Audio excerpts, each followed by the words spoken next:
Welcome back, listeners, to another episode of Matt Goes to the Movies. We are rolling along here with the multiverse. We are finally here. Spider-Man Far From Home. Probably a little bit more excitement in me for this episode because it means I am a day away from officially seeing No Way Home, which I have probably not been this excited since my anticipation for Endgame. So, with that being said, I absolutely could not do this episode without some help. So my two multiverse partners, Rob and Harrison, are back. Rob, I'll start with you. Welcome back. It seemed like this was going to take a long time, but man, has this gone by, this marathon of Spider-Man movies. It's felt like the blink of an eye, so to speak. It's almost like we blipped through it. Yeah, it's almost like somebody snapped his fingers and bang, we're at the end of this thing talking about the last film in the lead up. I'm so glad that we had this idea to do it because it's something that I kind of wanted to do anyways. There's no chance I would have made the time otherwise to sit down and rewatch all of these on the lead up. And I'm so glad that we did, just because whatever is going to happen in Far From Home, I'm sorry, geez, there's too many home titles. In No Way Home, I kind of want to be able to catch anything they throw at us. I want to be able to enjoy every little Easter egg, and honestly, just these are great, fun films. Even the ones that are bad have moments that are fun. And it gave me an excuse to watch the two amazing films that I'd never seen before. So I am so glad that we did this. Me too. And with that brings Harrison from the Basement Binge. Harrison, welcome. Just like me, I believe you are going to see No Way Home tomorrow, is it? Yeah, tomorrow night. So I'm pretty excited for it. Yeah. Yeah, I think, Rob, you made a great point of, watching these as close as we have. If, again, it's all speculation at this point. I have done my best to stay off social media and the internet just to avoid as much as I can, because talking to people and hearing some things, there are so many spoilers out on the web right now for No Way Home. But watching these movies, in succession this close, I do think it was a great refresher to catch some, hopefully little callbacks, Easter eggs, whatever may be happening in No Way Home. So this has been a lot of fun. We hope listeners, first and foremost, thank you for, coming along with this journey with us, and we hope you've enjoyed it. So we're going to get started here with the watch rating. Watch rating, it is based on 3 scales: high, medium, or low. How rewatchable is this movie? And along with that, if you listen to our Spider-Man Homecoming episode, we are going to list where we originally had this. Rob and I did an Infinity War Saga recap on Matt Goes to the Movies. Harrison himself did a whole binge, hence the name of the show, of the Marvel movies and ranked them. So, Rob, I'll let you go first with your watch rating, along with where you originally had this movie when we recapped the MCU, what feels like an eternity ago. It was the very first show that you and I did together, so it's kind of fun. We started with the MCU rankings, and I had a great time doing that.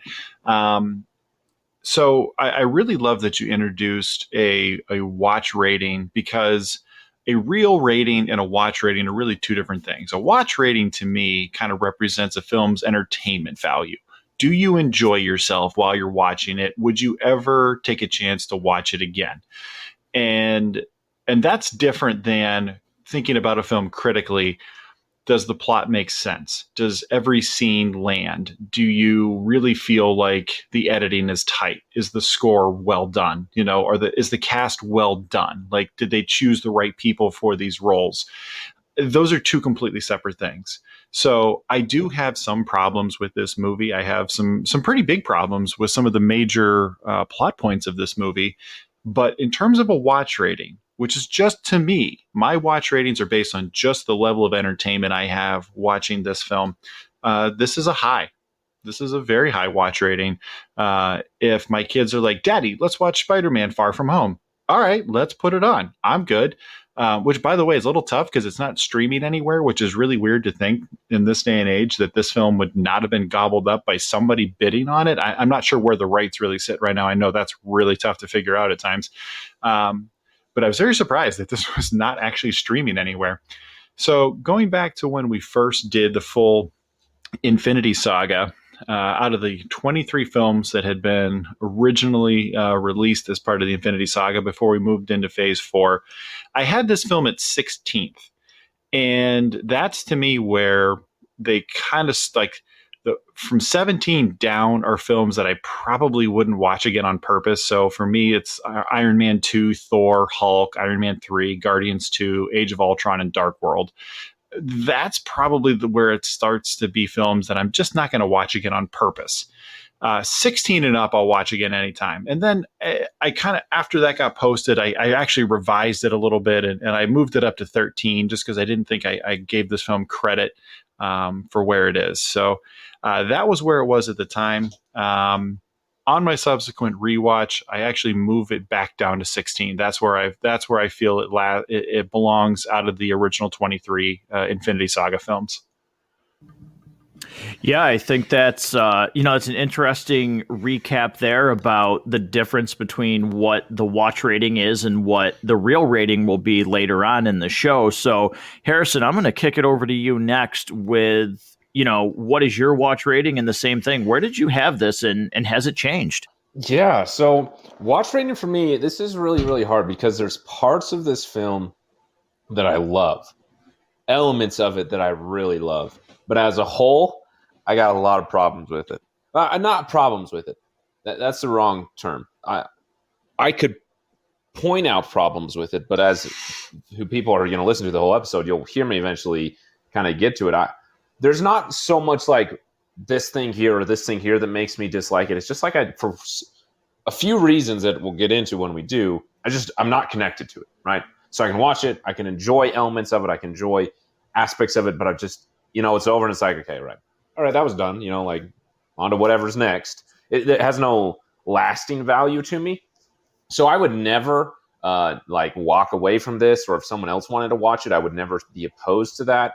But outside of it, like an outside force telling me to watch it again, I don't think I will. I might like queue up a scene from the movie and watch a scene, but watching the whole thing, it will only be with someone else for me. So it's a medium. But watching it, like if I do watch it with someone else, I'm not going to hate my life by any means. So where's my rating? Originally, right before we started recording this, I told Matt that it was at 13, including Phase 4. I'm going to jump it down. Actually, I'm like looking at my list here way quick. It's going to be at 17. No. Hold on. I'm miscounting here. It would be at 17. Sorry, I had to do some math way quick. Yeah, it's going to be a 17 for me, including Phase 4. So, all right. So this is where it's going to be really, really interesting because, okay, watch rating for me, this is high. I really enjoy this movie. I think it does a very good job continuing off of Homecoming. I also think it does a very good job being, tasked with being the movie that bookends the entire Infinity Saga as we knew it and coming after the mega success that was Endgame. I still feel like it does enough to make it feel like its own movie. I love the cast. I really love Jake Gyllenhaal in this movie. So the watch rating for me is high. I could pop this on at any time and still get enjoyment out of it. And where I'm really going to be interested to hear, where your guys' flaws, problems, where you don't really connect to this movie is because, when Rob and I did our recap, I had this at number 6, which means I like it more than I liked Homecoming. And if you listen to the last episode, I really liked Homecoming. So I have not been able to see anything from Phase 4 yet. So I can't say whether it would move up or down given these other movies that have come out. But this was number 6 on my list out of the original film. So I'm going to be super, super interested to hear what you guys think. So with that being said, we're going to get into popcorn time where we go into full spoilers. So, listeners, if you have not seen this movie, you're kind of taking this journey with us and you're watching these movies as we're going along. This is where you would pause this episode and go watch the movie and come back and then get the spoilers, because we're grabbing our popcorn. We're going to start talking about spoilers. So, Harrison, I'm going to pose this question to you first, and Rob, I'll let you follow up. One of my things that I really like about this movie is I think it still continues the trend of Parker being represented as he still is just a kid. One of his lines in this movie is, "I just want to go on a trip with the girl that I like." I'm forgetting the exact phrase, but he wants to go on a trip. He wants to leave his suit at home. He's still dealing with the death of Tony Stark. And I think this movie does a great job continuing the story from Homecoming. So I want to start there, but I also think that from some of the things that I've heard a lot of chatter about the fact that this movie doesn't feel like it exists other than to just bookend what we just got. So I'll be curious to hear, your thoughts, and maybe get into a little bit of maybe where are some of the missteps? Are they in the beginning of this movie, or do we have to wait until we get a little bit further into the plot? Yeah, I'll jump in and go first. That it's weird because I agree with you that I think they do a good job at showing Peter Parker still being young. And as like a characterization, I think that's really good. As a story element or a plot point, I don't like it because I feel like everything that Peter learned from Homecoming, they just redo. Like, it feels really cheap to me, especially because this film also, of no fault of its own, has to be the bookend for everything that was Endgame. And so trying to do that and trying to balance that with an individual story for Peter, to me, makes Peter's story seem not as strong, not as, So it's interesting because I feel like it does struggle from trying to bookend Endgame while also like trying to pretend that everything's the same thing so that Peter Parker can continue without it being like too depressing. Like these are pretty lighthearted movies, and to try and talk about how life would be impossible after people randomly coming back 5 years later. I feel like it's just kind of like, oh yeah, there's a blip. Okay, let's move on so we can. I don't know. So those are the main things. It's weird that like all the things you said you liked, I'm like, no, I don't like it. Well, that's exactly why I'm so curious, because again, it feels like we have some very, very different opinions about this movie. So I'm just so fascinated with your guys' thoughts on this. So Rob, I'll let you go next, and if you want to just piggyback off what Harrison said, or if you want to kind of go into some other details, and we'll start getting into what the actual plot of this movie is after that. Sure. So when we originally did our MCU rankings, the comment that I made about this show, and I stand by the comment that the Infinity Saga was so major, so massive an undertaking, such an unbelievable storytelling experience that they had to release a blockbuster feature film to serve as its true epilogue. And that's really where I think this film sits. This is really the epilogue to the Infinity Saga. And one of the things we talked about with Homecoming was how some of the criticism about Homecoming was that it was Iron Man 4 and it wasn't really a Peter Parker story, which I completely disagree. I actually think this film, Tony and the shadow of Tony casts over this film so much more and in so much more impactful of a way than even Homecoming, where I truly did think that was Peter's story, and this is Peter's story as well. But you can't, Iron Man and Tony infect almost every aspect of this movie, and it's hard to. I don't know. I kind of wanted this to be a lot more about Peter. I like that they kind of address the blip towards the beginning in a comedic way, because if you think about how messed up the blip actually is and the consequences of it, and we see this explored further in the Marvel TV shows that have come out, in a variety of different ways, certainly in a geopolitical way in Falcon and the Winter Soldier. But I love that the first time it's really addressed, and the consequences and the fallout from it are in a movie that's very lighthearted and just a lot of fun. And you can kind of have fun with the idea of what actually happened there, because it's really dark and sad and depressing if you really get down to think about it. So I really like that. That's what they bring us here, and I do still think that this is a movie primarily about Peter.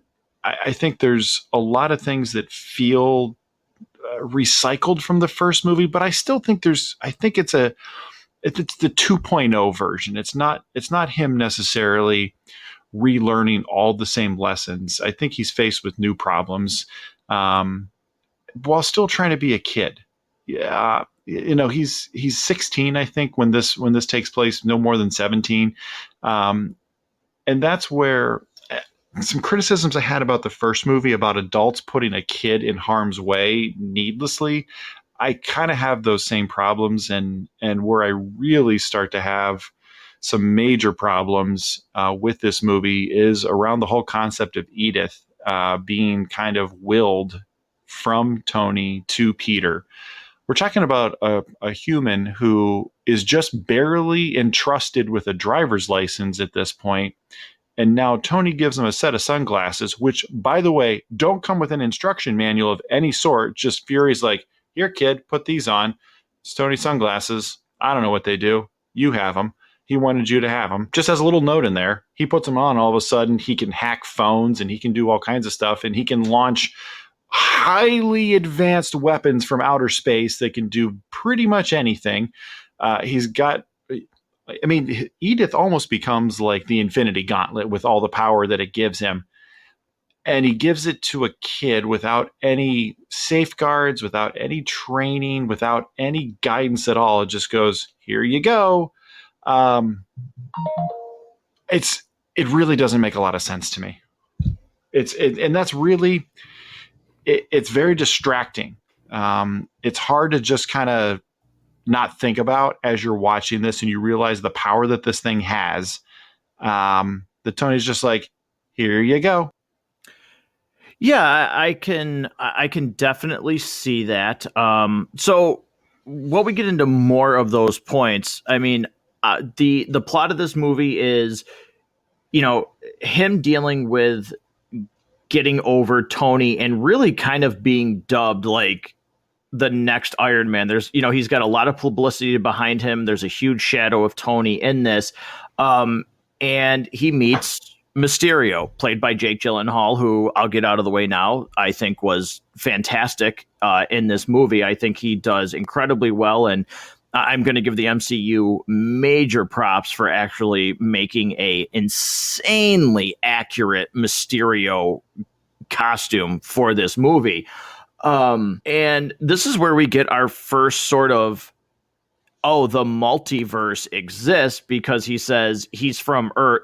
When Peter meets him after a really, I think, great scene with an introduction to the elementals, he says he's from Earth, just not our Earth. So this really kind of kicks off the fact that there are other worlds and that they're just completely okay with this. Like Fury's like, yeah, there's more than one Earth, whatever.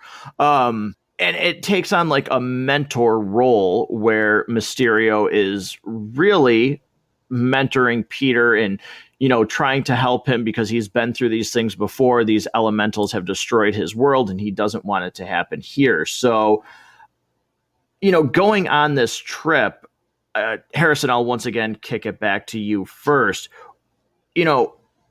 Where does this kind of start to, I don't want to say fall off the rails. Where does it start to take missteps here, in this story where there are things that you don't like about this movie? Yeah, let me just first say that I agree with you that Jake Gyllenhaal is fantastic. I love Mysterio. Mysterio is really, really fun the second time around, or the third, or, on a rewatch when you understand what he's doing and what type of character he is. A lot of fun. And seeing how things are drones from the beginning and seeing the deception from the beginning and those types of things. A really, really great part of the film. Something that doesn't work for me is that I don't understand, and maybe I'm thinking about this way too much, but it's something that is genuinely on my mind during the film. I can understand Peter's relationship to Iron Man and Tony and trying to fill those shoes, but to me, it feels kind of forced that the public would be viewing, are you going to be the next Iron Man? And that Iron Man would kind of give off, with Edith, would kind of give off the idea that he needs to be the best Iron Man, or the next Iron Man. What about literally anybody else who's not a kid? I mean, I know the public doesn't know that, at least not yet. But I don't know. It seems really, really forced to me, and not not very real. It makes the film feel really isolated. That it's like, oh, hey, we just told this really, really huge, expansive story in Endgame. We got to bookend it, but let's just reduce all that so we can just focus on Spider-Man. And that's a problem that can happen with a lot of the MCU, both in good ways and in bad ways, where they have these big crossover events and it's interconnected, but then we also still have to tell individual stories, whether it's a TV show or whatever it is. It can make things kind of feel disconnected, and that they just shrink and expand the universe whenever they want. But that, to me, it feels the strongest there, because it's like, oh, let's forget everybody else. I could list so many people, but let's just go straight to Spider-Man being the next Iron Man, and that takes me out a lot. Especially just because I feel like the journey of living up to that responsibility works so much better for me in Homecoming. I think it's done well here. I think it's partially because I have such a strong attachment to Homecoming, like we talked about in that episode, that when some of those things happen here, I'm like, oh, but I like it better in Homecoming. And maybe I'm just comparing too much. Maybe I should just let this film be what it is. Like I said, it's kind of hard to explain. It's just kind of like a general disconnection to it, where just the entire thing just feels like meh. Like it just feels like another step along the path that will soon be forgotten.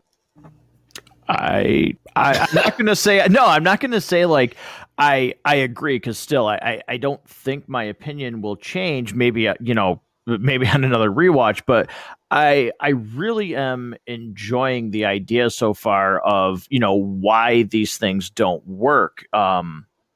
Because I can definitely see the logic behind these points as to why this, some of these things that work for me don't seem to be working. So, Rob, I'll let you go next. Do you agree with that? Is there a little bit more deep rooted things for you that don't work? Because before we recorded, I think you had a pretty accurate description of how you really feel about this movie. If you want to get into that now, or if we're saving that. No, I'll go right ahead. So I want to hate this movie, but I love it too much. And I want to love this movie, but I kind of hate it too much. And what I mean by that is the small things about this movie work phenomenally well. Like you had both said, Jake Gyllenhaal, he is fantastic. Tom Holland, once again, fantastic. Every scene he's in with another actor is fantastic, and their chemistry with each other. When we get Peter and Happy in a scene together, those two are so good. They're so good. Marissa Tomei, once again, as Aunt May, is so good. I love their relationship. We talked about this with Homecoming. It's a different version of the Aunt May Peter Parker relationship than we've ever seen in anything else, and I like it, and it works. And I like that he can talk to her about. He's obviously very open with her about his feelings and his relationships in a lot of ways that I think kids are maybe afraid to talk about with a true mother figure, or true, a mother-father figure in their lives. So this really makes her feel a lot more like that older sister, that cool aunt, so much more than the mother figure that she's kind of become for him.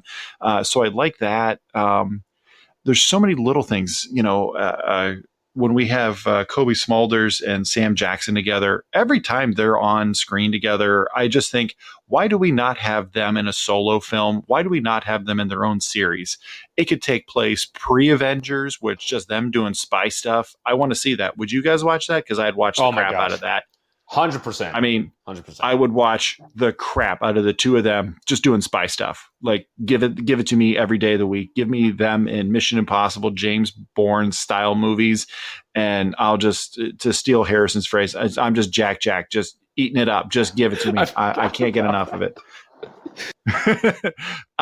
So those things work really, really well. Peter and Ned, every time they're together, it's fantastic. The growing, budding love story between MJ and Peter. I want to just say that I hate tropes. I absolutely hate tropes. So what I love about both of these Spider-Man movies is they've specifically fought against a lot of tropes. So Flash is still kind of the bully, but he's not the dumb jock. He's actually on the science team. Like he's on academic decathlon. So he's a bully, but he's a smart one. It's a different version of the bully character. You know, in the first movie, we had both MJ, we didn't know her as MJ at the time, and Liz. Both the pretty girls are also the smart girls. We don't always get that. And in this one, in many cases, the person who the film is following or the TV show is following, they're awkward and unable to sort of speak properly to the person they're interested in. And the person they're interested in always seems to be have their wits about them. But I love that both MJ and Peter are kind of shy and awkward around each other, because that's more how it works in real life. And I love the way that they wrote those scenes and those characters. And I love the way that both those characters play them. So there's all of these things that I love. But some of the big things, like I said, I just can't get over and actually, as I was thinking more about it after I turned the film off earlier tonight, you could almost take Edith completely out of this movie and it almost wouldn't matter. You could probably very easily rewrite this movie without Edith, and I would like it a lot more, and it wouldn't really present much of a problem. And it's little things like that. So if I'm telling you you can do that, then why does it need to be there? Because that's really one of my biggest problems, is it just doesn't make any sense to me. Like I said, the funny moments, the charm of this movie is there, just like it was for the first one. And that's why I want to love this movie so much, is all of those things, plus that little bit of charm. Wow. I just want to follow that up super quick, Matt, and say I feel like Rob just explained something in my brain that I have been struggling with ever since this movie came out. And I think that is one reason that I'm kind of polarized towards it, is because every one of those things I absolutely love. And the action is another thing that I think is phenomenally well done. But every single time I get one of those moments, it reminds me of the disappointment I have in the rest of the film. And it's like, I wish I could like this more. And then makes me just more endeared to Homecoming. I think my adoration for that is kind of infectious in a negative way. Rob, thank you for explaining my own thought process. Yeah, no, again, Rob, I mean, I can't sit there and say no, I completely disagree. I mean, anybody knows that we don't really do that. Except about The Last Jedi. Except about The Last Jedi, of course. But, I will say, Rob, you talked about tropes and everything else. One of the ones that I do really like too, that they didn't fall into, is, I forget the character's name, but when Peter is going to get changed and he's caught with the girl, that I love the fact that it doesn't turn into this weird, awkward, MJ is mad at him stuff, and they avoid that, because that's one of those movie tropes where 5 seconds of an explanation is all that's needed, and it's over and done with. So I like the fact that they didn't go there. I do really, I really like too. I have to give a special shout out to the fact that JB Smoove has a bigger role in this movie. So JB Smoove is one of my favorite characters in a show called Curb Your Enthusiasm on HBO with Larry David. I absolutely love him, and I think he's hysterical. So I love the fact that he's in this. But going back to Peter and MJ, I really love that scene on the bridge where they're just walking, and he's like, "So I just have something to tell you." And she's like, "You're Spider-Man." Yeah. No, I'm not. He's like, "Yeah, I mean, yeah, you are." And I like the fact that Rob, you alluded to this. I really do like the fact that they don't treat her like an idiot, because the way that Peter is in these first two movies, you think you think the way they present some of these characters as being intelligent, they would catch on to the fact that like, this where would this kid actually go? Like, what's actually going on here? So I like the fact that they present it with, and that, there is that little humor moment where she's like, I was only like 65-70% sure that you're actually Spider-Man. He's like, no, I'm actually Spider-Man. We have to go. I do like the fact though that she's smart enough to catch on that something's amiss here when he goes places. But let's be honest, how smart do you have to be to notice that Peter all of a sudden has mad gymnastic skills just like out of nowhere when the water elemental attacks, and then all of a sudden a guy in a Mardi Gras mask dressed in the exact same shirt as Peter suddenly moves and fights like Spider-Man. I mean, you don't have to be on academic decathlon to figure that one out. Likewise, when they see a guy in a black suit that kind of looks like Spider-Man suit, but just black, all of a sudden fights like Spider-Man and shoots webs like Spider-Man. He shows up at the same time that Peter's in that city and he disappears. Yeah. You don't have to be a genius to kind of put two and two together. Yeah. I will say people still don't know that Clark Kent is Superman. It's because no one pays attention to Clark Kent. Right. Did you also notice, because there's a really funny meme that came from this movie where they actually make fun of the fact that people are like people in hats and like glasses are the stupidest disguise ever. And I didn't realize like all the times Mysterio is actually in the background watching Peter, and he's in a hat. Like, did you guys notice that he's actually in the back? It's brilliant. Like, he's actually in the background with just a hat, and like I never noticed him in the movie. I think you just blew my mind a little bit. I don't know that I knew that was a thing. Yeah. So maybe on your next rewatch, it's, use the Where's Waldo tracker. But he is actually in scenes just with a ball cap on, like watching what is going on, which I thought was really clever. Now, I'm going to ask you guys this, and Rob, I'll let you go first because I know I have read this complaint. One of the complaints about this movie was, yes, Mysterio is really well done. When he fights, it's amazing. His projections are great. The scene with the drones with him and Peter and those illusions that he pulls on Peter with Iron Man coming out of the grave, like, I think that's fantastic work. However, I have heard major complaints that, oh my God, does anybody not become evil because of Tony Stark? Like, can we just get away from this from 2 seconds? Because here's another disgruntled Stark employee that comes into the fray. So, Rob, I'll get your take on that first.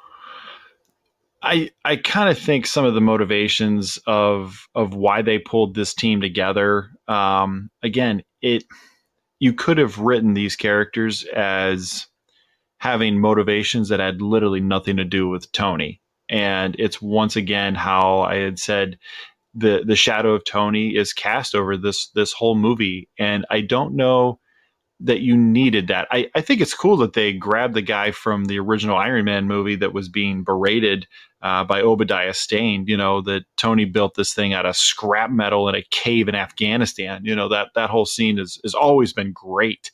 I love that they kind of grabbed that guy and brought him forward, but I don't know why do you need Tony to be a part of this?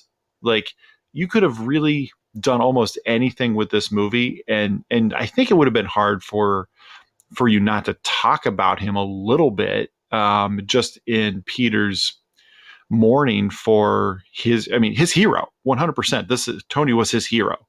You couldn't do it without acknowledging that, but I don't know why you actually really need all of these people to be former employees. Like, okay, so they got the glasses. What are you going to do now? Like, you're going to make Mysterio a big fake hero? Like, you didn't think at some point somebody was going to kind of figure that, like, what's their end game here? And I don't mean to like make a bad pun, but like, where were they going with this? What was like, what was kind of like their, begin with the end in mind to steal one of the seven habits? Like, what was the end here? Where were they working towards? He's already dead. You can't get revenge on him. He's dead. Again, I great points, Harrison. I'm going to let you go. What are your thoughts on it? Yeah, I kind of second everything Rob said, but I'm not like too bothered by the Tony Stark thing. Like that's just par for the course with the MCU. Like if it ain't broke, don't fix it type of mentality. But Tony Stark or otherwise, I think that the motivations of Mysterio or Quentin Beck are like really dumb. Like Rob just said, like, okay, what's the ultimate objective? Also, like, okay, people laughed at you, so you're willing to like kill thousands of people, including a kid. Like how do people? How are we trained to believe that this is how people are? Like, oh my gosh, my science project failed. Let me become a mass killer so that I can pretend to be a hero. I just like what? It doesn't work for me that someone would change that much. I don't know. It feels really.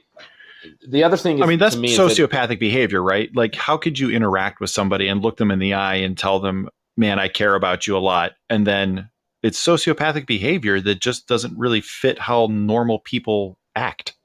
Yeah. And it also feels very short term to me. Like, oh yeah, we don't really need to worry about Mysterio's motives too much because he's not going to stick around as a villain. Like whose motives do we talk about continually to this day? Thanos, because he was thought out because he was going to be around for a while. Anybody else? It feels like, okay, hey, we want to use Mysterio. Here's a cool way we can do it with drones and have it be visual effects. Like, that's a cool idea. Okay, let's just say that he had a project that got laughed at. So we just, I don't know. It feels really kind of short term to me, both in Quentin Beck's thinking, but also just script writing thinking feels very short term to me. Which, I mean, is fine. That's, again, par for the course with the MCU and their villains to be kind of a one-hit wonder type thing. I don't know. That's my biggest complaint is while I'm enjoying Jake Gyllenhaal performance, while I'm enjoying that, man, we got such a comic accurate twist on Mysterio. He's not in the exact same as Mysterio, but the look of it and the feel of it is the same. And they made a new idea and it's really, really fun. But couldn't they put him in the story in a better way? Yeah, I don't know. Yeah, I again, it's hard for me to sit here and come back and be like, well, no, here's this, but for some reason, none of that bothers me in this movie, so to speak, where I just thoroughly from start to finish, I just really enjoy this story. I really enjoy what the development from my perspective on Peter, trying to finally be like. And Harrison, again, I can see where you're like, well, I liked it more in Homecoming because this kind of feels like a rehash. I still don't share that feeling. I feel like it's a progression of where he goes from Homecoming to Far From Home. So, but really, really good stuff. And I know, you guys aren't the only two people that think that. I've talked to people, I've read stuff where a lot of those feelings are the same about Far From Home compared to Homecoming. And Harrison, you've seen, these Phase 4 movies. I have not. Rob has not. It does seem we've seen Black Widow. Yeah, that's true. Shang-Chi. Yeah, those are both part of Phase 4. Yeah. I have not seen Shang-Chi. I forgot, Rob, you did. Yeah. Oh, you're missing out. Yeah, so I have not watched that yet. So it does seem, though, like they have really with those ones, certainly it doesn't look like No Way Home is going to be that way. It looks like they are getting away from this shadow of Tony Stark. So again, like trying to bookend all, this huge saga and really, Iron Man, again, Rob, we talked about this in our recap. If Iron Man fails, if Iron Man is not, even if it's mediocre and has like okay box office results, does any of this happen? Because nobody expected Iron Man to be the hit that it was, but it does seem like they have started to really get away from this Tony Stark controls everything in the MCU. Harrison, since you've seen, more of the Phase 4 stuff, does that seem accurate? Yeah. It does. It feels like we're branching out to. It feels like in the MCU we've been on one lane, so to speak. Like we've been on the lane of Tony Stark and his immediate sphere, and now we're branching out to people who exist outside of that, and it's exciting. The world is getting fleshed out a lot more, and let's not forget that the Marvel TV shows are all considered part of Phase 4 as well. And I don't know that you could say that he's got any impact on WandaVision, minimally, unless there's something I'm missing, from a while ago. I guess he created Vision, but it's not even really discussed. That's not even really discussed as a major plot point. Certainly nothing to do with Loki. And I don't think that Falcon and the Winter Soldier, it's got so much more to do with the legacy of Captain America than it does Iron Man. Yeah, I think that's all very accurate. Yeah, he created Vision, but it's not like a talking point in that show. So, it is interesting to see them start to branch away, but really have the responsibility of this being, okay, this is the final, this is the final chapter, the closing notes on this huge world that we created. But I will talk about, because Rob, you and I talked about this too. I think, this right here, after watching this again, to me, where he's fighting the drones and what appears to be he actually has his spider sense, where I know that was a topic of conversation for certain fans about, so does he actually have a spider sense in this universe? I think it's kind of, he's got something when he starts recognizing the drones and going through. This is such a good representation of Spider-Man, and I thought they did a really good job in Homecoming. But here I do like the fact that it seems in certain areas it's definitely kicked up in terms of what he does as Spider-Man and his agility. Yeah, I think when you think about the way that he fights, the web swinging, just if you're a long-term fan of Spider-Man and you write down what's important to the character, after you get past his Uncle Ben was murdered, it's his fault, great power, great responsibility. Like once you get past all that stuff and write down what's important to have in something related to Spider-Man, there's a lot of it here. He does feel like, that he has his real world problems that also bleed over into his alter ego superhero lifestyle. And the superhero lifestyle bleeds into his personal life and back and forth. There's definitely the impacts both ways. I'm telling you, though, if I'm a kid at this school, I'm transferring because, man, this high school and the kids that go to this high school just always seem to be in crazy amounts of peril at all times, nonstop, in ways that no other high school ever does. Yeah, I'm probably asking for a transfer. Yeah, I'll just go to public school. I don't need to go to the science high school. Hey, Harrison, I think I might have cut you off there. I'm sorry.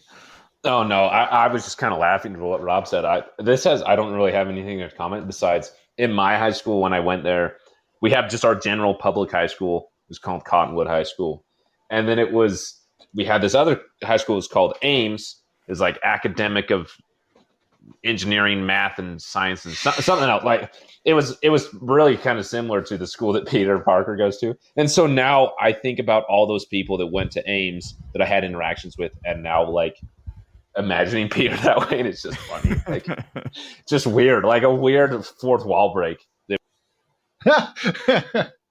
I'm good at causing havoc and things like that, and trying to make you hate things that you thought you loved. There you go. So I want to ask one more question. I haven't heard too many complaints, but I'm curious to get your thoughts. So we find out, we get the really good scene of him getting turned on, which I thought was a really good scene, and him, happy coming to rescue, to get Peter, and Peter being like, is that actually you? Is this a trick? But what's with the obsession of having Spider-Man have so many different costumes? And like, what do you think of this suit? Because it's not the traditional Spider-Man suit that we know. Like, granted, the symbols there, the mask and everything, but I've talked to a couple of people that don't understand, like, why is Spider-Man in a black and red suit? I don't know. Are they trying to sell more toys, more Halloween costumes? Maybe they're trying to find more skins you have to unlock in the PlayStation game. Um, there's been a lot of variations of the Spidey suit, but they all kind of follow a very similar look. I mean, largely it's just the traditional red and blue look. Unless they're really just trying to differentiate themselves from some previous versions of the character, that's the only thing I can really think. It's weird to me, especially because I just have a problem with Peter Parker's suit in general in the MCU. It's called floating head. I'm gonna ruin so many MCU movies for you. They do so much of this stuff with visual effects after the fact that they don't give him a physical suit. Like in the later films, Tony Stark or Robert Downey Jr. is like never wearing a suit. Like all they have is this little thing around their neck so that they have something in contact with their skin, like a ring, almost like a choker necklace that they wear. And then everything else is added digitally. It's like, and so you get this weird thing where it looks like their head is floating on their shoulders.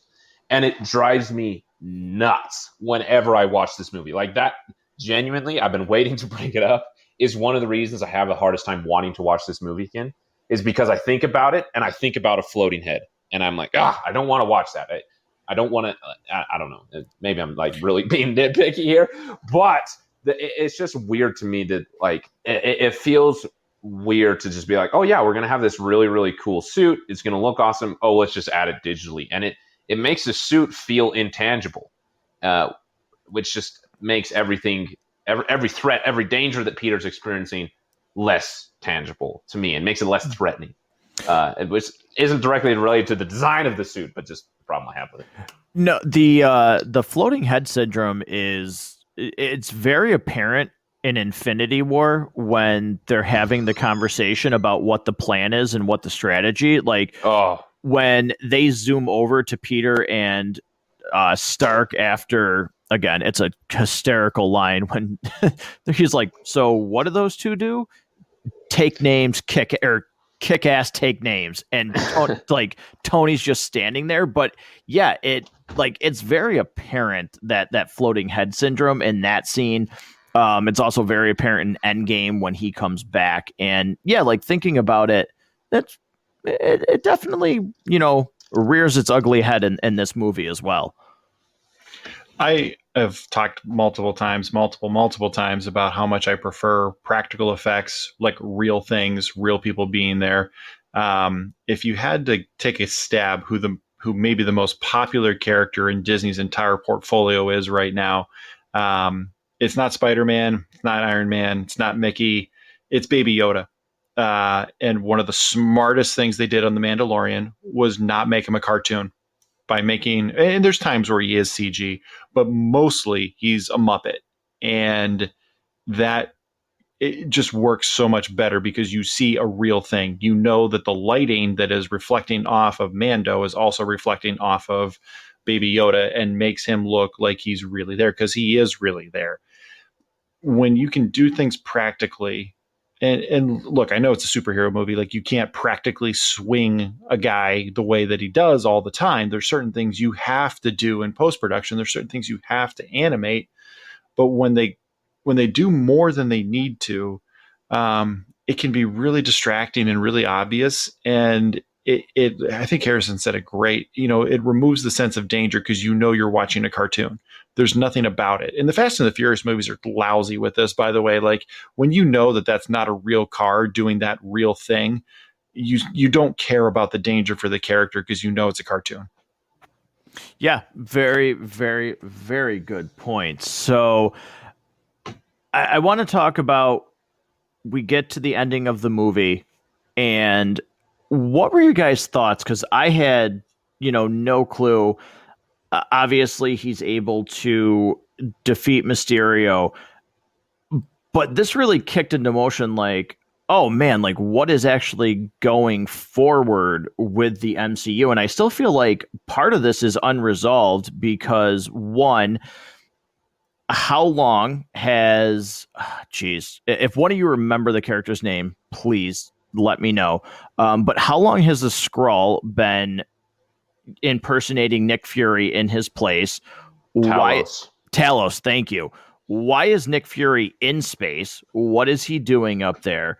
But the really big reveal was J. Jonah Jameson is existent in this world, and Spider-Man is outed, which is going to lead directly into No Way Home. I think it actually, from what I've heard, No Way Home actually picks up at that scene where he is outed at the end of this movie. So, you know, what were your guys' thoughts when this movie ended? And I still feel like we have no clue, like, really what's going on with Nick Fury and when we're going to maybe get that answer, unless it's something that maybe came up in Eternals. And I have not seen that. I'm waiting until January 12th on Disney Plus.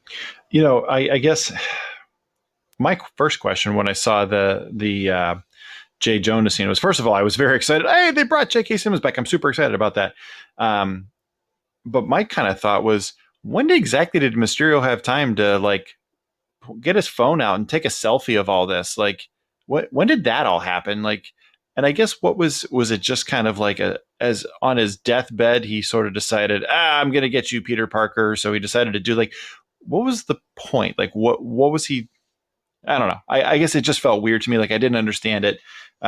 It just didn't seem like there was going to be time for that. But I'm curious, what the reasoning is for why, it's the same actor. I'm just super glad we have J.K. Simmons back. I feel completely confused by the true end credit scene where we find out that Hill and Fury have been Skrulls this whole time. I don't think I like it. I don't think I like that they're not actually there. I feel like it's would have been much better for them to have been there so that it was truly them this whole time. Like, I don't know. I like them as characters. I like them together, and to have that sort of, I don't want to say betrayed by the fact that they were never there to begin with. I don't know the word I mean, but it's probably not betrayed. It's something kind of similar to that. I don't know. I'm confused by it. I don't know what's going to happen next, and I don't think I really like it. To continue off of that, it reminds me of just this growing problem I have with the MCU, and maybe I'm just become really cynical lately, but that, like, there are too many things going on at once.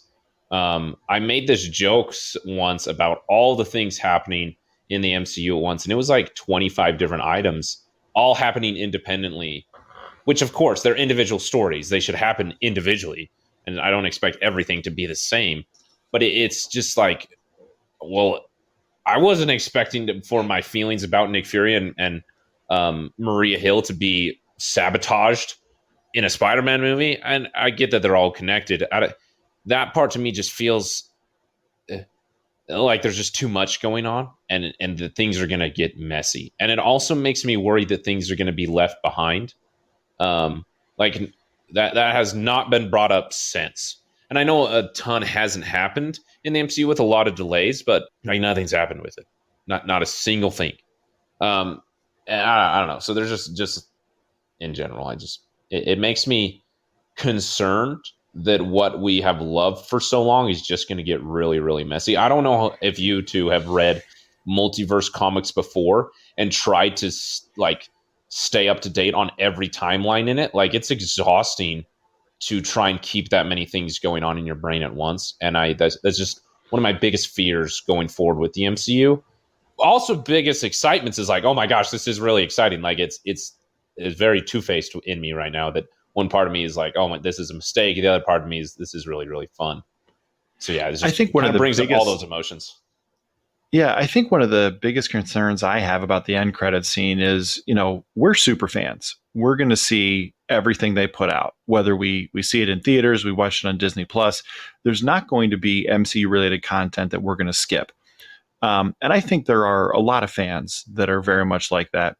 My question is, when you get casual fans that pick and choose, like they know Spider-Man's a big hero, maybe they like Tom Holland, they like Zendaya, like they want to go see that. Maybe they haven't seen all of them. They pick and choose, if there's a character they really resonate with, or an actor that they really like, or they've heard really good things, they'll go see it. How does a casual fan sit in their theater? They know that Marvel movies always have an end credit scene, so they watch that. Maybe they've seen all the films. likely they haven't. They sit there and they go, what? And they look at their nerd friends. They look to people like us for explanations, and we go, I'm shrugging my shoulders here. You can't see it because this is audio, but I don't know. Maybe we'll find out in 2 years. That's kind of one of the concerns I think I have.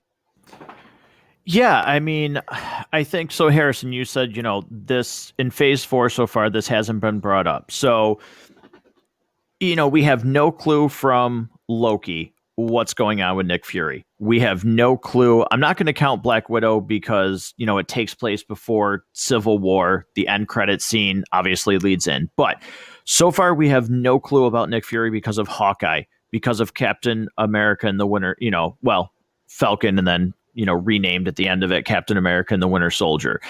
Eternals has not shed light on this. Shang-Chi has not shed light on this. It doesn't appear like No Way Home is going to shed light on this. Certainly has, spoilers for anybody who's seen Venom, Let There Be Carnage. There's certainly indications that some of the end credit scenes, it will get at least not completely worked out, but we'll probably know the direction. Morbius feels like whatever's going on with there, we'll get some answers as to what they're doing with those things. And right now, I'm just kind of like, where would this actually come? Like, where would this come in? Like, how are they going to maybe Captain Marvel too? Yeah, maybe. It's like, where are they going to? When's that even coming? Right. Yeah. Well, there's the Secret Invasions show that's being filmed right now. Right. But I don't know when that comes out. Yeah, it does feel like a long time until it's going to be like, well, what is Fury doing in space? And, is it the multiverse? Is it a bigger threat? Like, who knows? Maybe it's, my fingers are crossed. Maybe it's Galactus, but it does seem like there was that scene. At least we could, in the first Avengers movie, we get the end credit scene with Thanos. We weren't really sure when we were going to get him, but I think anybody who was a fan could understand, like, okay, we know what this will eventually lead to. I have no clue what Fury in Space is going to lead to, and it just feels like an abundance of time with absolutely no answers, and almost like they could just, at the drop of a dime, be like, I wonder if anybody actually even remembers that, so let's just ignore it. And it's weird because the way that Fury's been used previously has been in the big team ups. So, when you get things like the Avengers films, he's used for that. And then he was used a lot in, in single films when it's much more the espionage related stuff, in Captain America and the Winter Soldier. And then we saw him prominently in Captain Marvel. Why are we putting him in space? Fury as a character, the stories that you tell with Nick Fury doesn't work in space. I don't like. That's where you do Guardians of the Galaxy. That's where you do the Fantastic Four eventually. That's not where you do a spy thriller. I totally agree. Harrison, sorry. What are your thoughts? I didn't mean to interrupt you. It's just interesting. There's this really cool detail in that I was going to bring back in the next segment, but it makes sense to mention now. At the end, when it's either when Peter, it's when Peter is swinging and he comes down to meet MJ. Like, he hasn't picked her up yet for the kind of the end of the film. He swings down and there's a sign behind him that says, "We're so excited to show you what comes next." And it has a 1, a 2, a 3, and then a question mark. Like, it's totally a hint to phase 4, which is kind of fun. But I look at that now that we're in phase 4 and think, well, what the heck is next? Like, we're decently into phase 4, and I don't get it. Like, yeah, WandaVision was great. Falcon and the Winter Soldier was great. Loki was great. I mean, Spider-Man No Way Home, I'm sure, is going to be great. I really like Shang-Chi, but like, what's going on? I don't know. It is getting me very, very concerned about the multiverse. It's exhausting, and it destroyed the comics in like the late 70s and 80s when they first did it. So I don't know. There's this really, lately, the last few days, this very, very cynical side of me that just, like, yes, No Way Home, with what we believe is going to happen, sounds really, really fun. The Multiverse of Madness with Doctor Strange sounds really, really, really fun.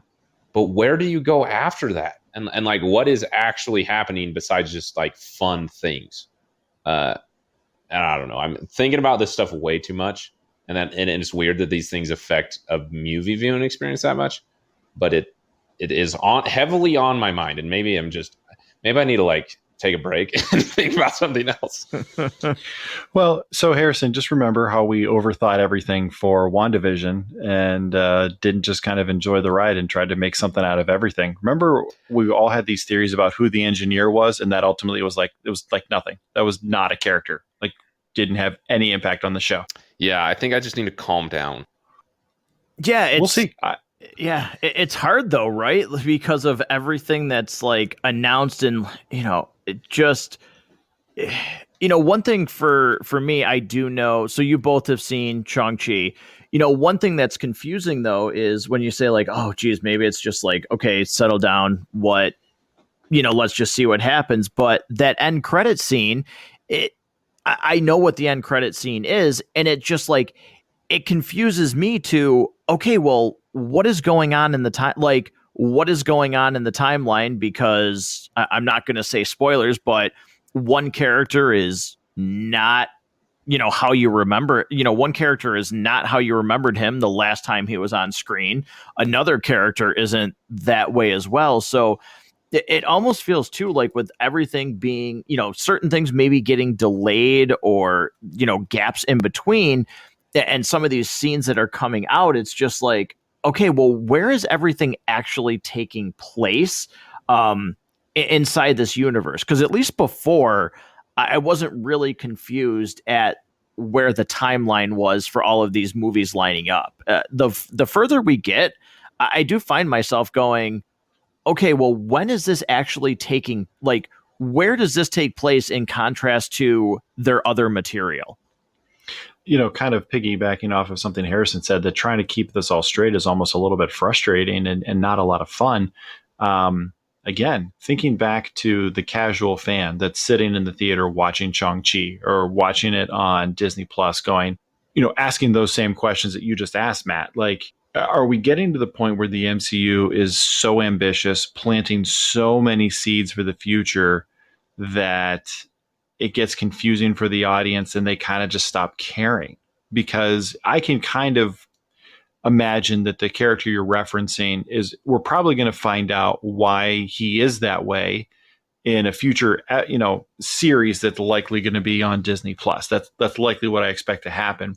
But if you have to like do a Google image search for when all this stuff happens in timeline because it happens before and as opposed to everything happening chronologically, it does get really confusing. And when you screw around with the timeline, both on film and how you release your television and films, it gets confusing. Like, I have a lot of problems with Captain Marvel in the way that it's a prequel. I have some issues with Black Widows in the way that it's a prequel and doesn't necessarily make a lot of sense when you place it in context and what happens after it that actually happened before it in terms of what got released. There's a real danger in messing with this, that the continuity is going to get goofy or things are just not going to make sense. And that's where you start losing your casual fan, that it's just too much work to keep track of it. The casual fan who probably doesn't listen to this show. They should, because then they'd know, like, we'd tell them what's going on. But not everybody is going to do that. Great point, Harrison. Anything you want to follow up with on that? I'll just say that I hope they work it out because I want them to be successful. I just remember one time I was reading, in fact, the Civil War II comic, and I don't remember exactly what it was that happened, but there was something that happened in the comic that literally made no sense to me, that I had to Google the page number to figure out what was going on. And all these threads were like, oh, you got to read this other comic. You got to read this Captain Marvel comic, and then this Thor comic, and then this Spider-Man comic. Oh, and don't forget this Doctor Strange comic and this Iron Man one. I'm like, I don't have time for that. Like, I'm trying to read this book. I don't want to read 4 others to understand what's happening on this one page. And It really bothered me. And I just don't want that to happen. I shouldn't put the cart before the horse. the chicken before the egg, wrong phrase. I should put the cart before the horse. But I worry that even people who are big fans like me will just get annoyed and we'll just go back to what we love. Like, you know what? I really like Homecoming. I really like this. I really like Shang-Chi. I really like Winter Soldier. I'm going to go watch that instead of this other thing that takes too much work. We like. It's funny you mentioned. It's funny you mentioned that, Harrison. I was a long time Amazing Spider-Man subscriber when I was in middle school and high school. One of the reasons I gave up my subscription was there was a period of time where Marvel published 4 Spider-Man books a month. There was Amazing Spider-Man, Spectacular Spider-Man, just regular Spider-Man, and I don't remember what the 4th one was. But what was happening was every month, Amazing Spider-Man would come out and it would be referencing something that happened in one of the other books. Like it would continue on the story. You literally had to read 3, if not 4 of them. You had to subscribe to all of them to be able to get a cohesive story because it would pick up where the other one left off. And then the next month, your issue of Amazing Spider-Man had nothing to do with the previous issue you had just read the month before. And that was one of the reasons I gave it up at the time, was just like, I'm not subscribing to 4 comics. Like at the time, that wasn't financially something I could do. And I didn't have the time for it either. And it almost feels like maybe it's heading that way with what they're doing on television and film. I think a lot of fans are going to come along with them. Certainly, they're not in any danger of going out of business anytime soon. Let's don't get me wrong there. But you wonder about certain fans' fatigue if they're not a super fan that are going to consume everything. Will they get tired of that? Will they feel, disappointed or frustrated? Even super fans are going to feel frustrated. I'm a little bit frustrated. Yeah. Go ahead.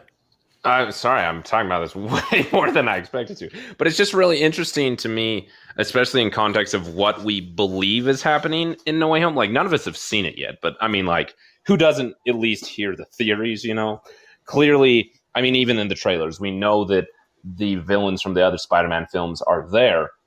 So I've been, like, really worried to see what the reaction has been. Just on Letterboxd alone, like, the reaction is kind of ridiculous, like, surprising. So I just looked, just to quickly mention it, there's I can't see how many reviews there are here, but on Letterboxd for Spider-Man Homecoming is at like a 3.6. I think I can't see how many ratings are. It's at a 3.6 out of 5. Okay. Spider-Man Far From Home at a 3.5 out of 5. I know it's only like the 3rd day that it's been released. Spider-Man No Way Home, 4.4 out of 5 with over 20,000 5-star ratings. Like, what is going on? So maybe they figured it out. Maybe it really worked. Yeah.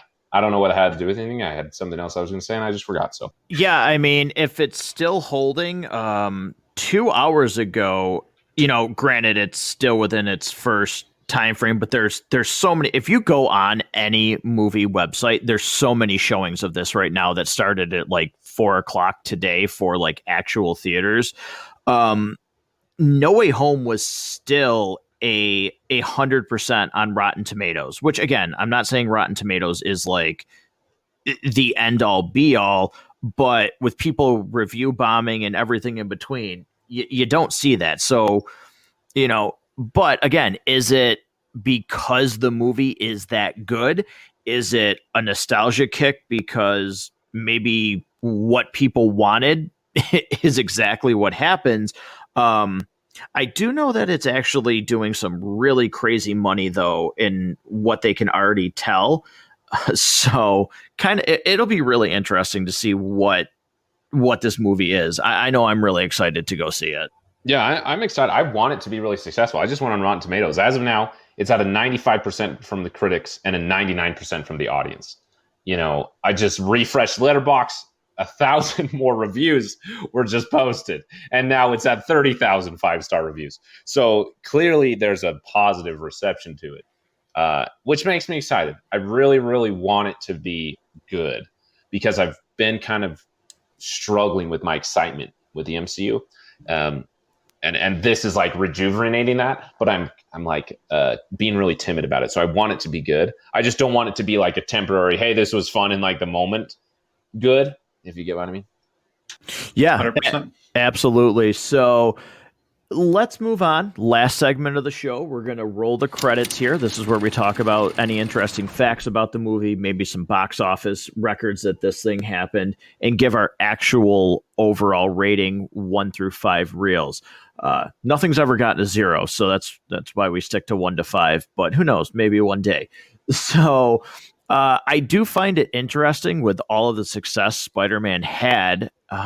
This was the first Spider-Man movie to hit $1 billion worldwide at the box office. I do find that rather interesting because, again, you look at all of the praise that Spider-Man 2 got and, how well that, was received. So for this to be the first one that was, bumped over 1 million, I thought was kind of interesting.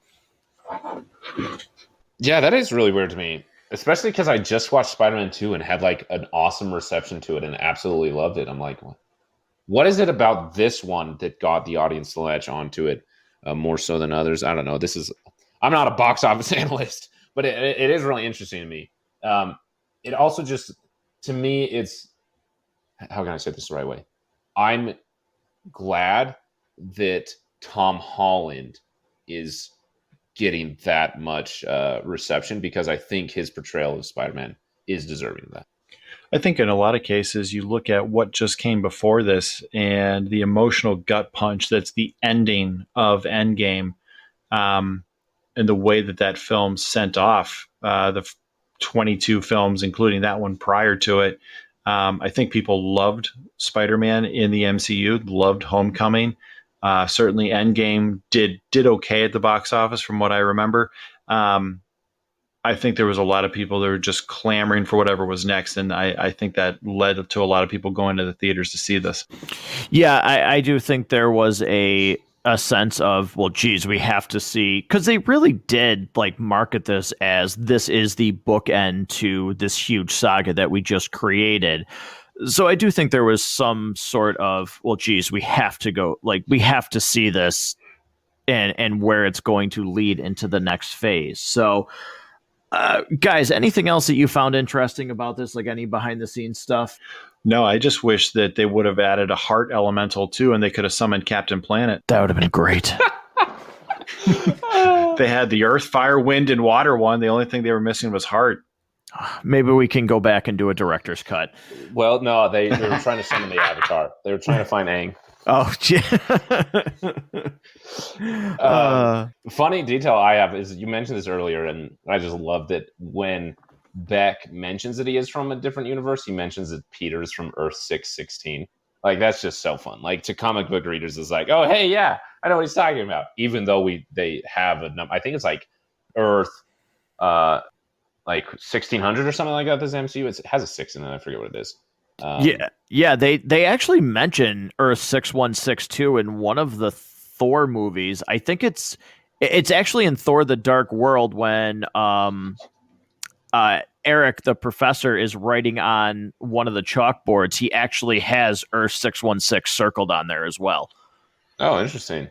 I've blocked out all of the Dark World, so I did not remember that detail. So, all right, we're gonna switch focus here to our real rating. I'm gonna go last because I'll be curious to see what you guys say. So, Harrison, I'm gonna let you go first. Where do you rate this movie? If you had to have rated it back then, do you think this has changed? Yeah, it's well, actually, let me say this. I had like an initial reaction to it where I like really loved it, and then I revisited probably like a year ago, and it was kind of just like, like I just had a meh reaction to it, and now I think I've kind of landed somewhere in between, where I'm not as harsh towards it, but I'm also just recognizing like, hey, I don't love this, and I'm not going to, and that's okay. I'm not going to force myself to. Because I almost like felt bad for not liking it, like I was doing something wrong, and now I've just kind of like accepted that, yeah, hey, it doesn't work for me, and that's okay. So, would you want me to give my rating out of the reels? Yeah, go ahead. Where would this actually rate on the reel scale? Yeah, it's just like a solid 3 out of 5. There's things about it that I really, really like. There's things about it that don't. As a whole, it's watchable, but it leans towards just the like, hey, it's passable, but not quite there. Like there's enough redeemable parts of it that I have positive things to say about it besides just say, yeah, it's good enough. So 3 is just kind of where it ends up. Rob, I'll let you go next. I'm not far off. 3.25 reels for me. It's better than average. I mean, you give me that scene where Happy shows up and Peter asks him to identify himself, and then that whole scene on the plane.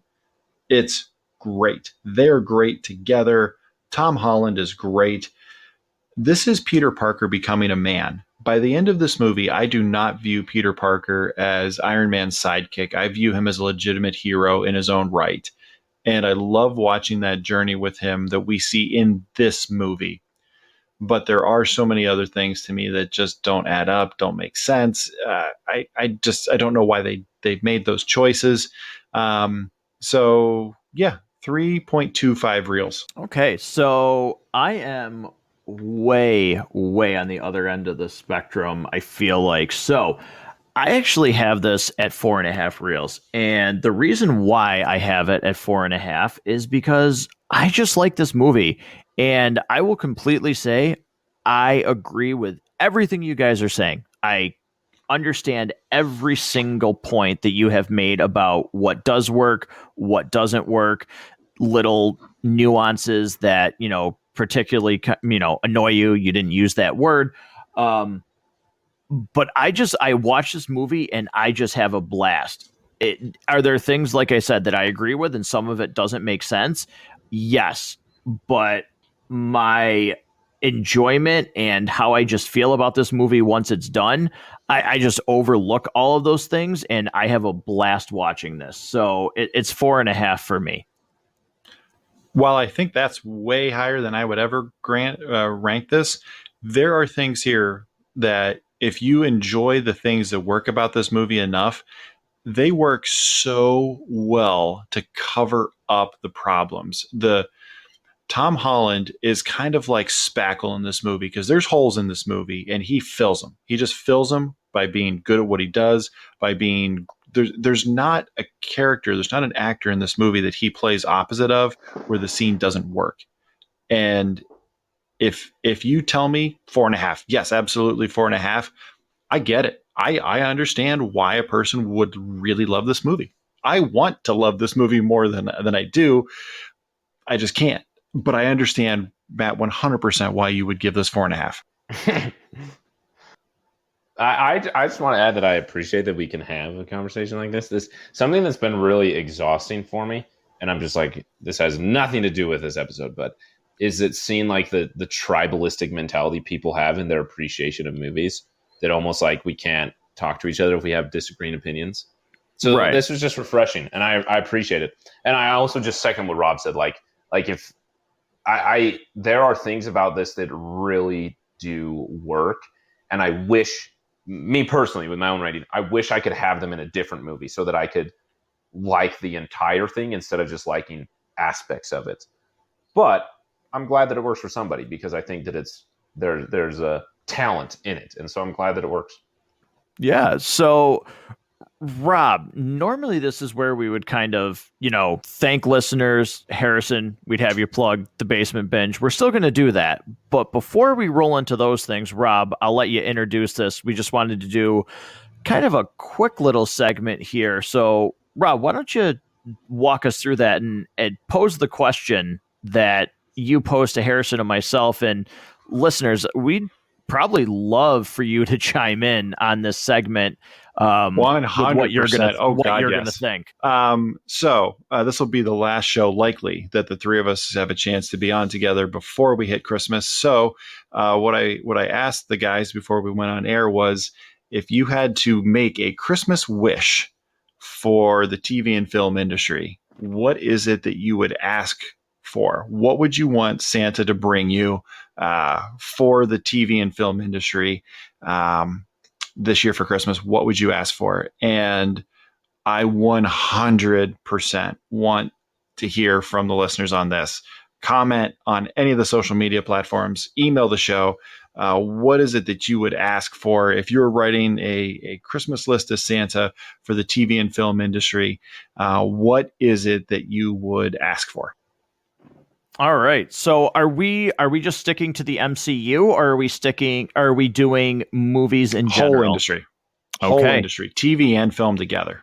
All right. So I'm going to say my absolute biggest wish for film is going to be somehow, some way, it can be a cameo. I know he says he is done. I need some kind of cameo from Hugh Jackman in one of these Marvel movies that shows him as Wolverine in the costume. If that happens, just some. You want the orange and black or the yellow and blue? I want the orange and black, because if you've watched the Wolverine and you've watched the extended cut, which has the alternate ending, and you've seen that suit in the briefcase, my God, am I upset that we never got that costume, because it's amazing. My biggest thing, my biggest wish would be we get one more appearance from Hugh Jackman as Wolverine. And honestly, it can be a small cameo. I would love that. That's a good one. Yeah. I mean, so mine, I've got two. For the TV and film industry, I want a designated person to sit in the writer's room whose sole responsibility is to ask, why is this happening? That's what I want. I want somebody to just be the designated person to say, why is this going on? Explain to me why this is happening. And if you as a writer cannot accurately explain why it is happening, you are not allowed to write that scene. The second thing that I want for the TV and film industry as my Christmas wish is I just really want the DCEU to get their crap together and figure out what they're doing. Like, is this connected? Is it not connected? Is the Snyderverse restored? Is it not restored? Are we pretending like this exists as it doesn't exist? What are we doing? I want those movies to be good. You think about Batman, Superman, Wonder Woman, three of the most important and most recognizable figures in all of comics. And it doesn't seem like there's really a cohesive way forward for what's going on there. And I want it to work. I want it to be effective. I want them to do their own thing. But I just want something cohesive. I want it to all fit. Harrison, you're next, man. What do you got? The first one that I have, and I have a second one that I don't quite have the words to explain. So if I do, I'll try. But the first one I have immediately came to mind is in the new Spider-Verse film, Spider-Man Across the Spider-Verse. We have Miguel O'Hara, Spider-Man 2099, played by the incredible Oscar Isaac, who is Hispanic. And then we have Miles Morales, who is half Puerto Rican, half black. I would love for the two of them, not just for one line, but throughout the entire film, not the entire film, not every single line, but naturally within their characters, to talk to each other in Spanish. And only have a little text box that has an asterisk and says translated from Spanish, like in the comics, and says what they're saying. I think that would just be fun. I think that would be great and really honest to the character of Miles Morales, who gets upset when people don't know that he's half Puerto Rican.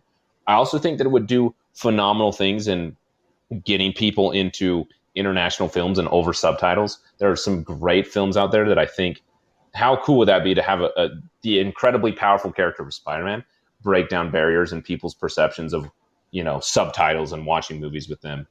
I just think it would be so much fun.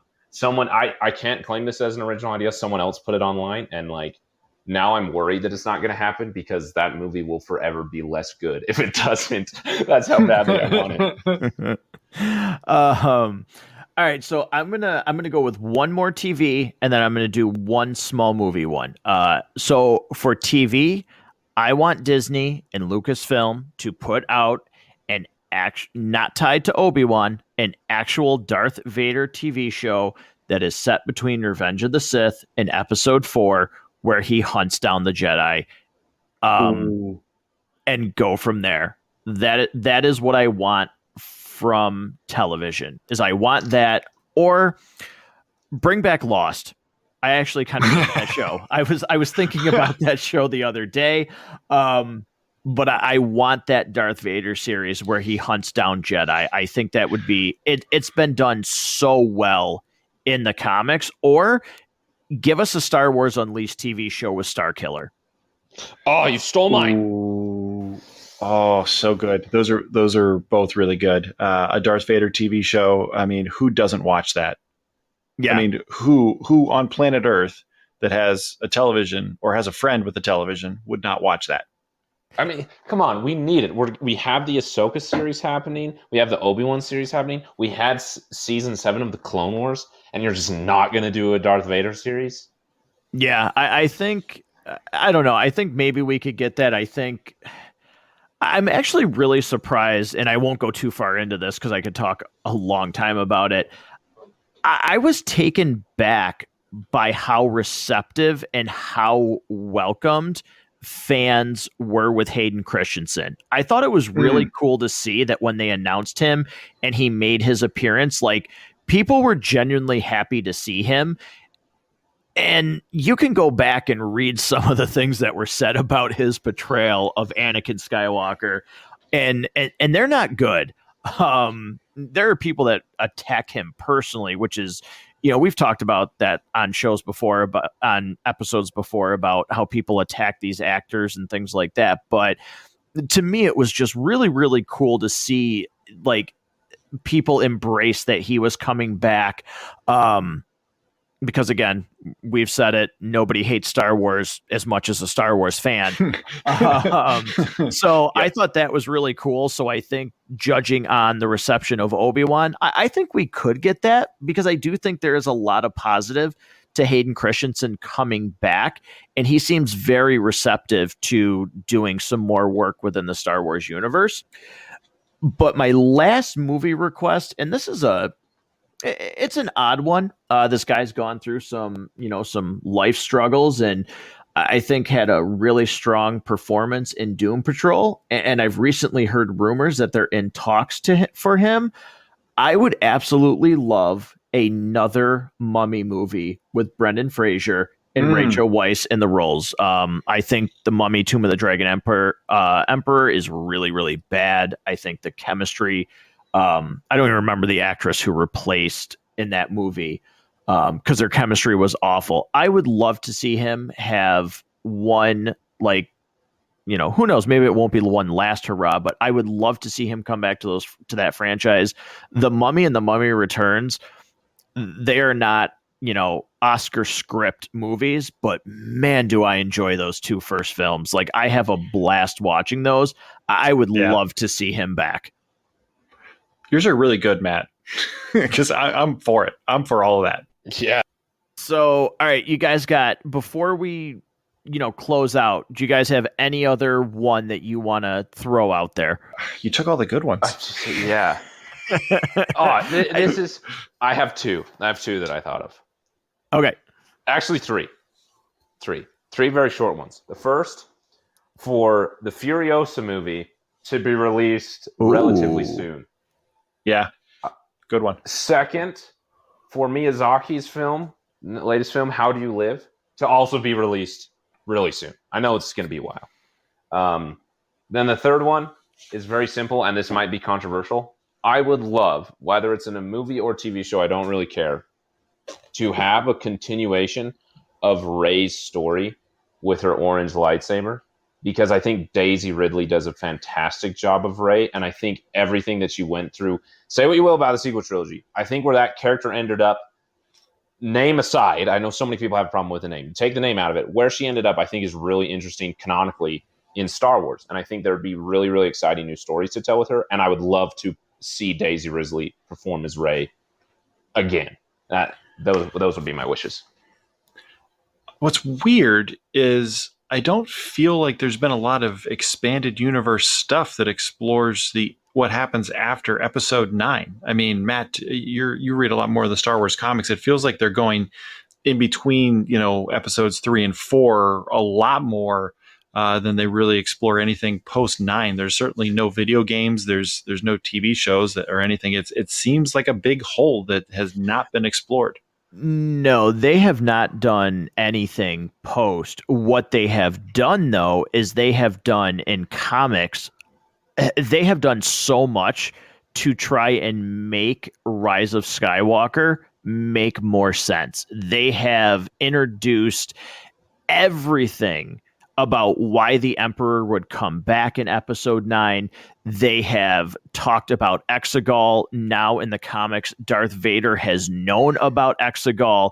They have done so many things to try and make episode 9 make more sense, and episode 9 is a total guilty pleasure of mine. I absolutely love the Agreed. Rise of Skywalker.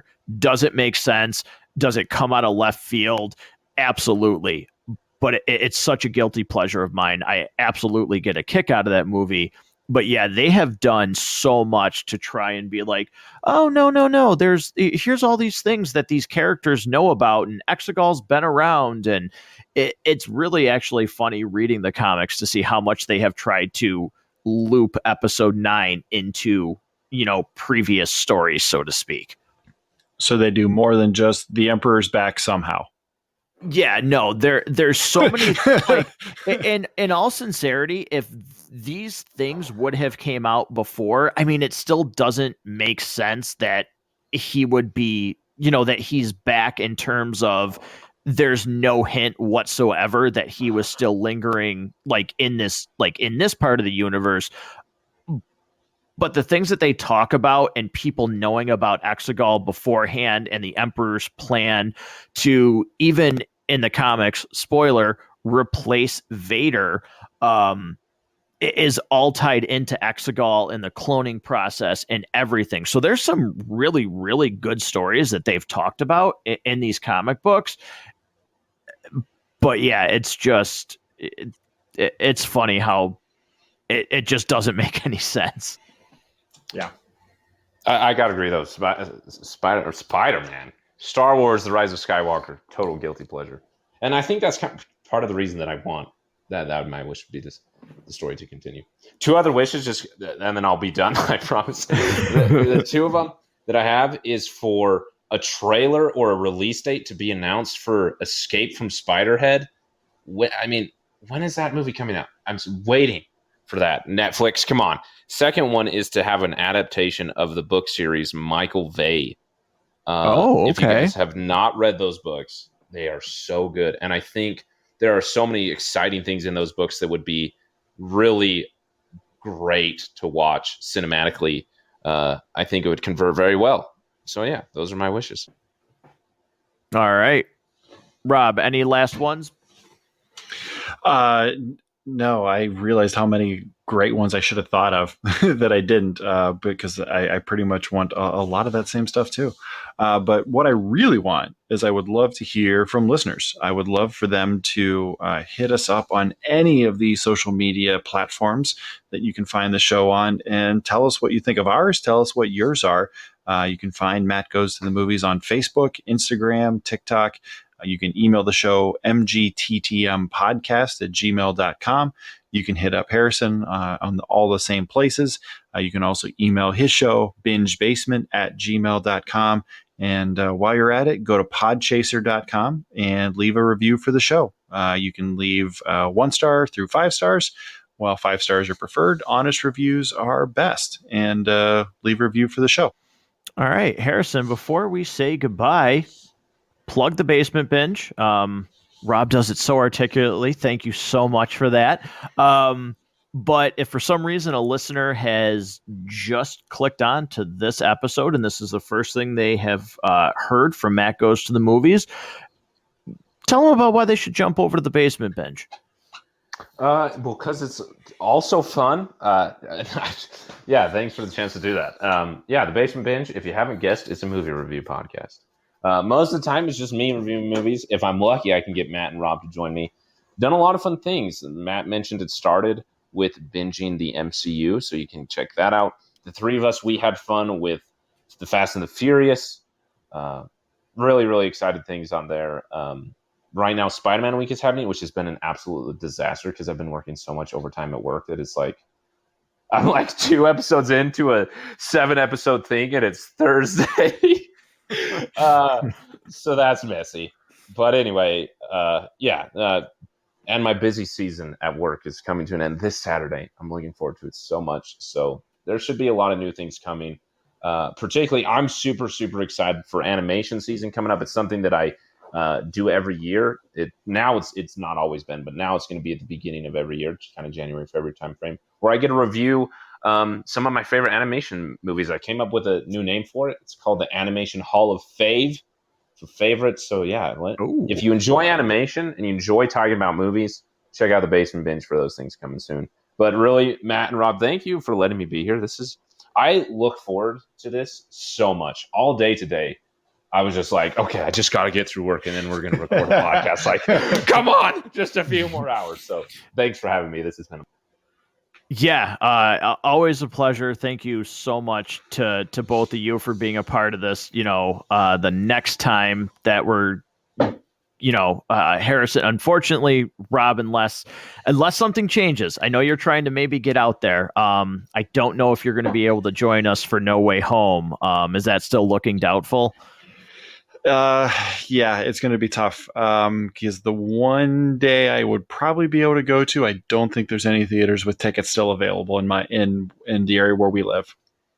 All right, maybe I can find. Maybe I can find it on the Fire Stick. But yeah, I mean, tomorrow is 10:50 Eastern time. I have to wait till to go see No Way Home. So, listeners, really? the next I will time, be seeing it before you then. yes. So, listeners, the next time we'll be coming at you is for Spider-Man No Way Home. But before we get there, again, thank you, Rob, Harrison, for being a part of this journey that went by in the blink of an eye. Thank you, listeners, for being on this journey with us, listening to Matt Goes to the Movies. Hopefully, you've checked out the Basement Binge. If you haven't, check out the show notes because that show will be there. Interact with the social media pages. Let us know what your wishes are for upcoming cinema and television. And until next time, thanks for tuning in to Matt Goes to the Movies.